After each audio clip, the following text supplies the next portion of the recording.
Coming up, the state of Wisconsin receives millions of dollars in funding and what changes you can expect to see around the area. The Marquette Law School releases its updated presidential polls. Which candidates made the biggest moves? And later, both basketball teams are off to winning starts. What men's basketball head coach Shaka Smart says the team needs to improve on, and Marquette Now starts right now.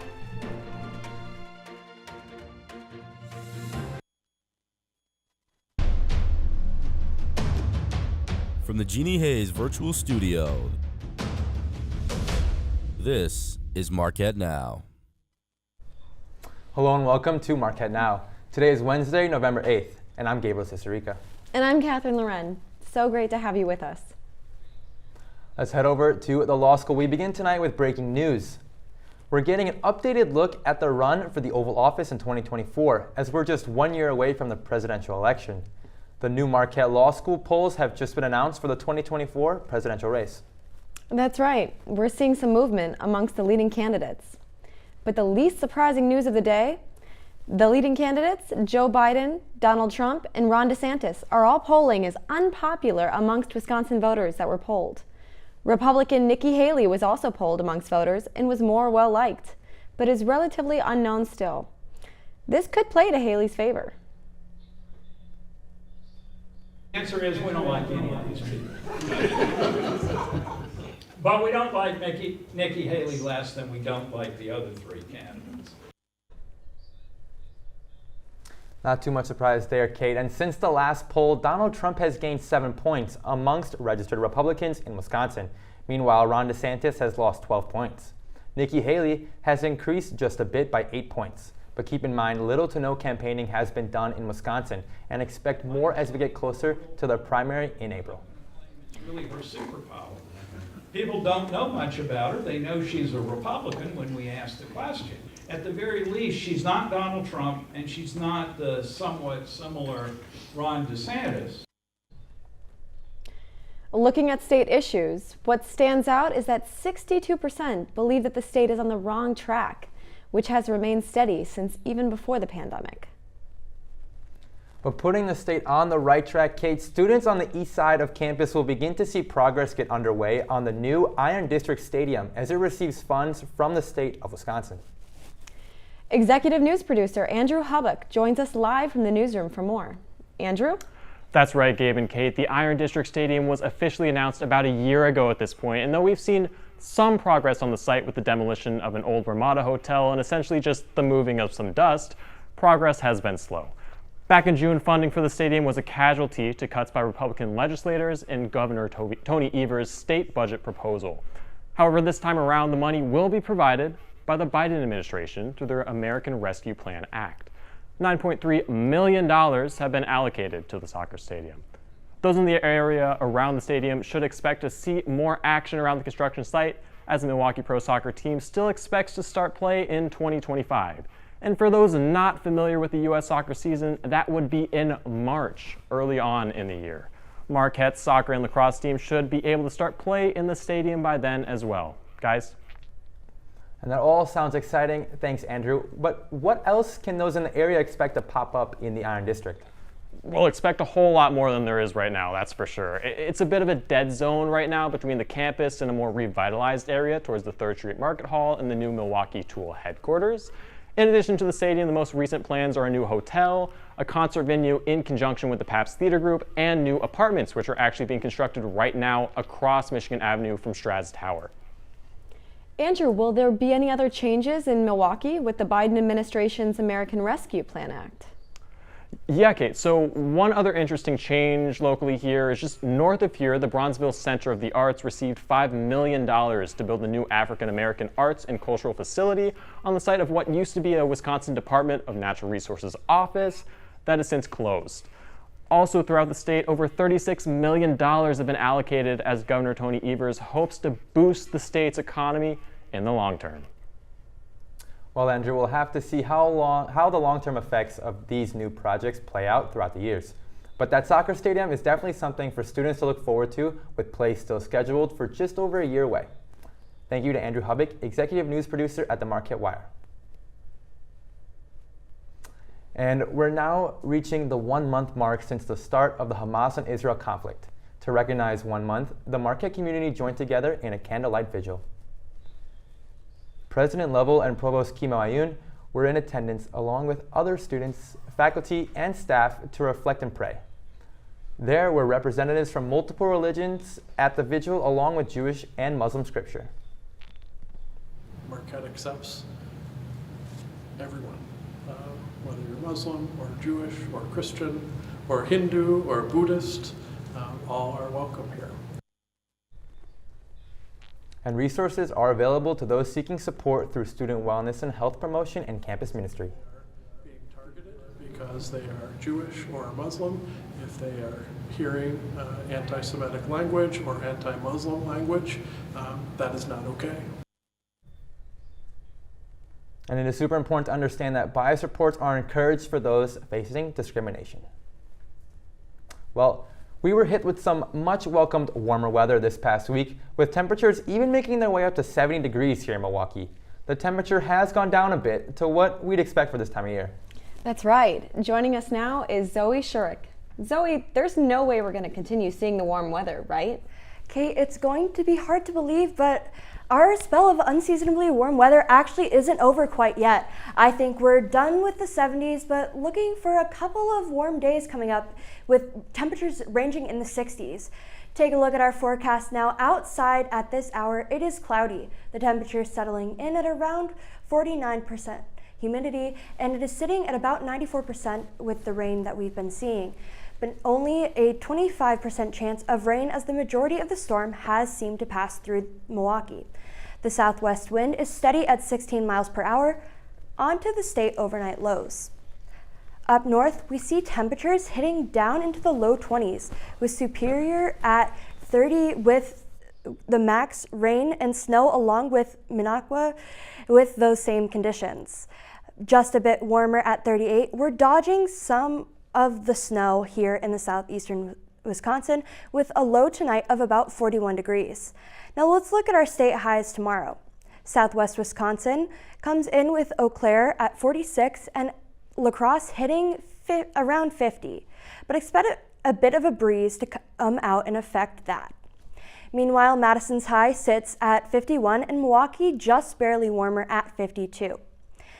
Now for tomorrow's forecast, campus will be cloudy with the sun peeking out here and there. Expect a breeze coming off that lake with the potential of wind gusts hitting at about 33 miles an hour.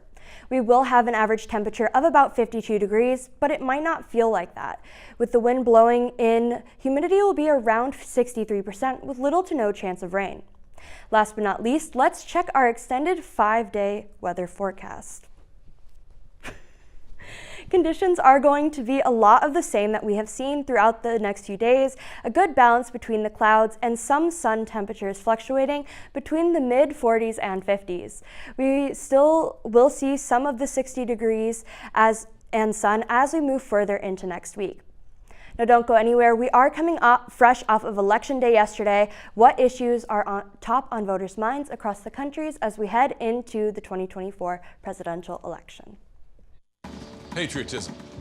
It inspires passionate debate. It's worn like a badge of honor with good reason, because it means love and devotion for one's country. But what really makes up this country of ours? It's the people. To love America is to love all Americans. This year, patriotism shouldn't just be about pride of country. It should be about love. Love beyond age, sexuality, disability, race, religion, and other labels. Because love has no labels. Sometimes the things we do or say can make others feel hurt, excluded, or isolated. Everything you say and do creates an impact. How am I supposed to save the whole world? You can't think about saving the world. You have to think about saving one person. Because of you, someone's entire life can change. You don't have to be a superhero to have a positive impact. Friends? Friends.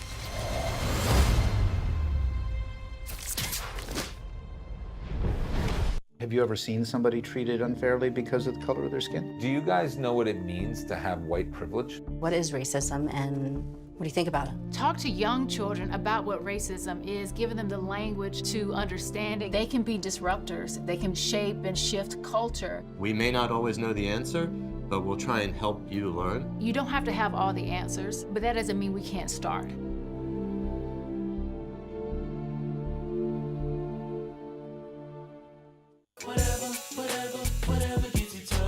There are a lot of ways to reach out to a friend about their mental health.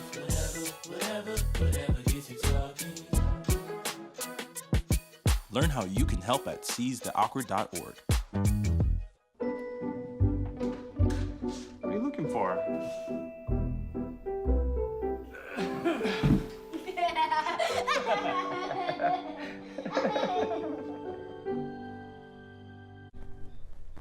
And welcome back to Marquette Now. I'm Gabriel Sisterica. Taking a look at more news to know this Wednesday evening, Cobian Dining Hall has reopened following a multiple-day closure due to abnormally high water temperatures. There was also a lack of warm water in the residence hall for that reason. The residence hall director said they hoped to reopen the dining hall last night, but faced a delay. This closure comes shortly after another when the dining hall was shut for the whole month of October due to a plumbing issue. And the university has announced its weather policy in the event of inclement weather this winter. They announced in a statement that the priority is to keep campus open no matter what, even if some services are reduced. Now, some university employees will still be needed on campus, but others can work from home. For students, decisions about the closure will be made by 6 a.m. and announced through an Eagle Eye notification 30 minutes later. Now zooming out to look at some national news. Off-year elections don't tend to make a headline like the presidential election this year, but there were some surprises coming off yesterday's election day. The largest news comes out of Ohio. The biggest topics in the ballot have been abortion rights and recreational marijuana legalization, and both votes passed on Tuesday. Ohio is now the 24th state in the country to legalize recreational marijuana. Wisconsin remains one of the few states, along with Indiana, to not legalize marijuana, either recreational or medically. Ohio is the 7th state to make the right to an abortion protected by their state constitution. Abortion continued to be at the forefront of most campaigns in the off-year election. Democrats, especially in Rust Belt states such as Virginia and Pennsylvania, pushed back against Republican candidates' plans for abortion bans. And there are some new faces confirmed to join the Golden Eagles rosters in the next season. Today is the National Letter of Intent Day for high school students across the country. Shaka Smart and Megan Duffy welcomed 5 combined class of 2024 recruits who signed their letters of intent today. Forwards Demarius Owens and Royce Parham are set to join the Golden Eagles next year. The two players are actually roommates at the Western Reserve Academy in Ohio. And women's basketball coach Megan Duffy added forward Cale Peterson and guards Layla Wells and Jada Wilson. Peterson is the highest-ranked recruit in Coach Duffy's tenure here at Marquette, as the number 67 player on ESPN Women's Class of 2024 rankings. For more analysis on the news recruits, you can read Executive Sports Editor Jack Albright's article on MarquetteWire.org. And moving on to women's basketball, this year's basketball season is underway at last. Last season ended in heartbreaking fashion for both the women's and the men's teams. The season came to an end last March against USF in the first round of the NCAA tournament. Coach Megan Duffy's team has changed a bit since that last game and sees only 6 returning players from the last season. But those new players are off on the right foot as they started this season with an 84-51 drubbing against UT Martin. 6 players scored double digits, with sophomore guard Mackenzie Hare leading the way with 17, 12 of those points coming from behind the arc. New faces to the team, Skylar Forbes and Lee Volker, were 2 of the others in double digits in their debut game with the team. The team looks to get off to a 2-0 start as they play their next game at home against the number 23 ranked Illinois Fighting Illini this Saturday at 2 p.m. here at the Al McGuire Center. Then moving on to men's basketball, Pfizer Forum has a new banner hanging in the rafters today. The men's basketball team celebrated their Big East regular season and tournament titles prior to their opening season win against the Northern Illinois Huskies. After the celebration, it was back to business as the team started hot from behind the arch. The team shot 9 for 25 from behind the three-point line, with the first 3 courtesy of Cam Jones, who knocked down 3 in the first 5 minutes. He also led the team in scoring with 20 points. There was no looking back until the second half, when the Huskies went on a 12-1 scoring run. That's right, Kate, and that second half featured some notable introductions from the new members of Shaka Smart's squad. First year Al Amadou came off the bench late and makes his presence felt to the home crowd with his jam. The offense overpowered Northern Illinois' best efforts as the Golden Eagles came away with a victory 92-70. In the postgame, head coach Shaka Smart had this to say about the team's performance in the first game of the season. We did some really good things at times. It's typical first game in that, we failed to put together 40 minutes of sustained Marquette basketball, particularly on the defensive end. There's a lot of things on the tape that we'll look at and need to do different and want to do different. And Monday night's game saw the largest crowd at home in the last 20 years in a home opener. The team will play their next home game against the Rider Broncos this Friday at 7:30. And coming up in sports, the volleyball team is on an East Coast swing as they play back-to-back games on Friday and Saturday. With the Big East tournament just weeks away, the end of conference play will dictate where they end up seated in the tournament. The first match will be on Friday against the Georgetown Hoyas in the nation's capital, and then against the Villanova Wildcats the next day. Now, coming up after the break, each week we like to highlight a member of the Marquette Wire and the stories they've been covering over the past week. We'll be sitting down with managing editor of the Marquette Journal, Grace Cady, to talk about the release of this semester's edition. We'll be right back. Hey world, I have a quick message. It's about safe driving. All right, let's go. Anytime you're driving, have the seatbelt buckled tight, both hands on the wheel and your phone out of sight. When not in your hand trying to text somebody back, because if you do, your car might get smacked. The moral of the story, just put your phone down. The people on the road will stay safe and sound. Put your phone down, put your phone down. People on the road will stay safe and sound. Yeah.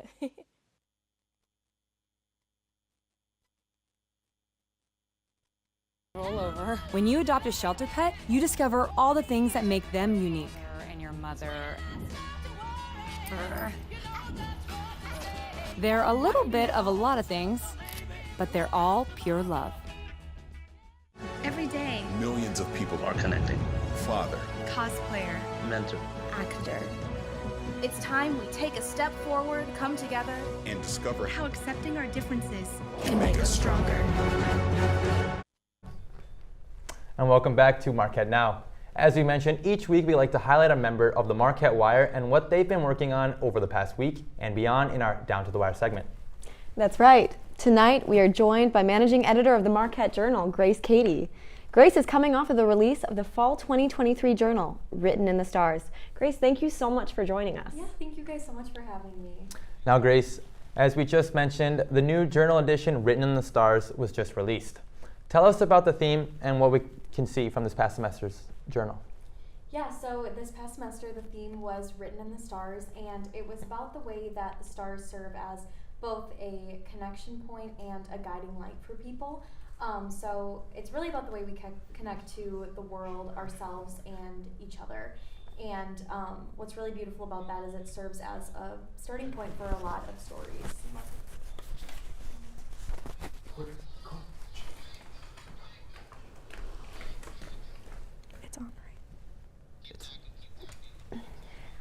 So it's really exciting because a lot of different people got to showcase their work, whether they're on the news desk, A&E desk, sports desk, opinions, whatever it may be, talking about things like palmistry, talking about things like the Muslim religion, discussing a couple that met at Marquette and went on to be married and have children that they raised in the area. So there's a lot of different stories about kind of the way that fate or force brings people together.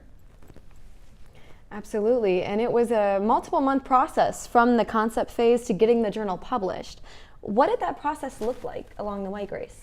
Yeah, so it's a lot of work to put in. I came up with the theme while I was studying in Washington, D.C., and kind of thought about all of the factors that led to me being there and the life that I had kind of fell into while I was studying there. And I thought about the way that it's really powerful to look at how we all evolve and grow and change and what kind of catalysts bring us to different points in our lives. So that was a lot of inspiration came from that. I had multiple different design days and production days with the amazing design team who really made this all come to life. And yeah, it was just released November 4th and it'll be out in print soon.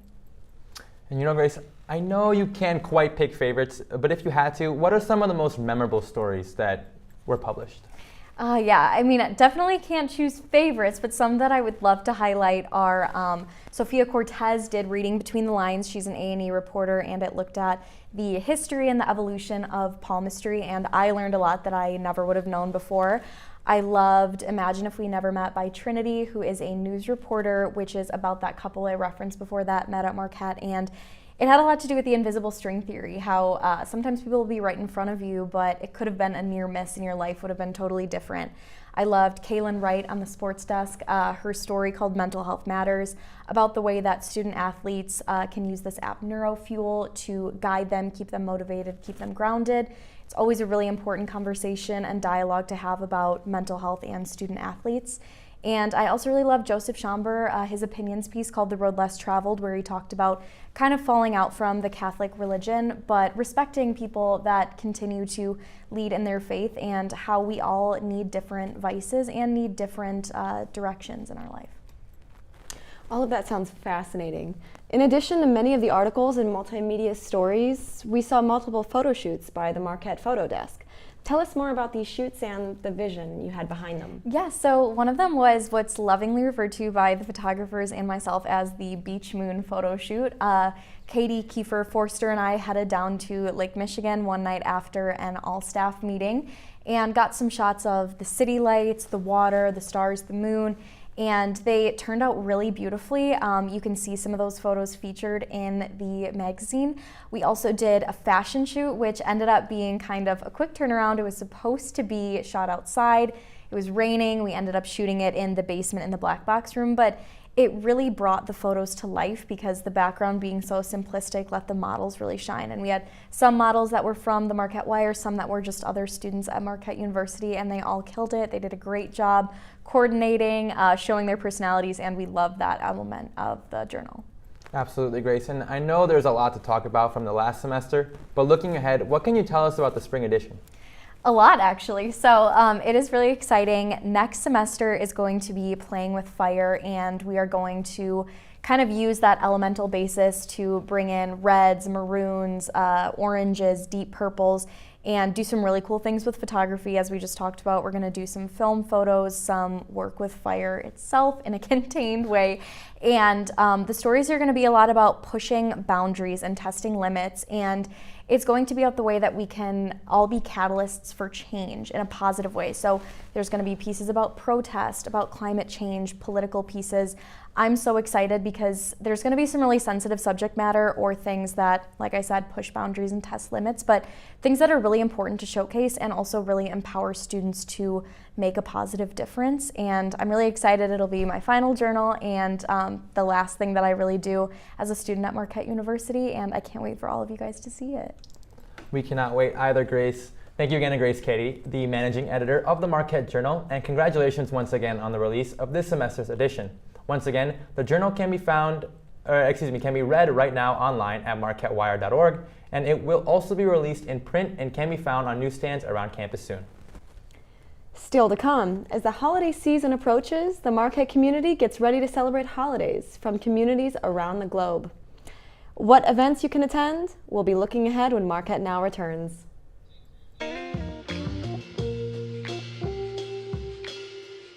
After you joined our family, it was like, I really do feel complete now.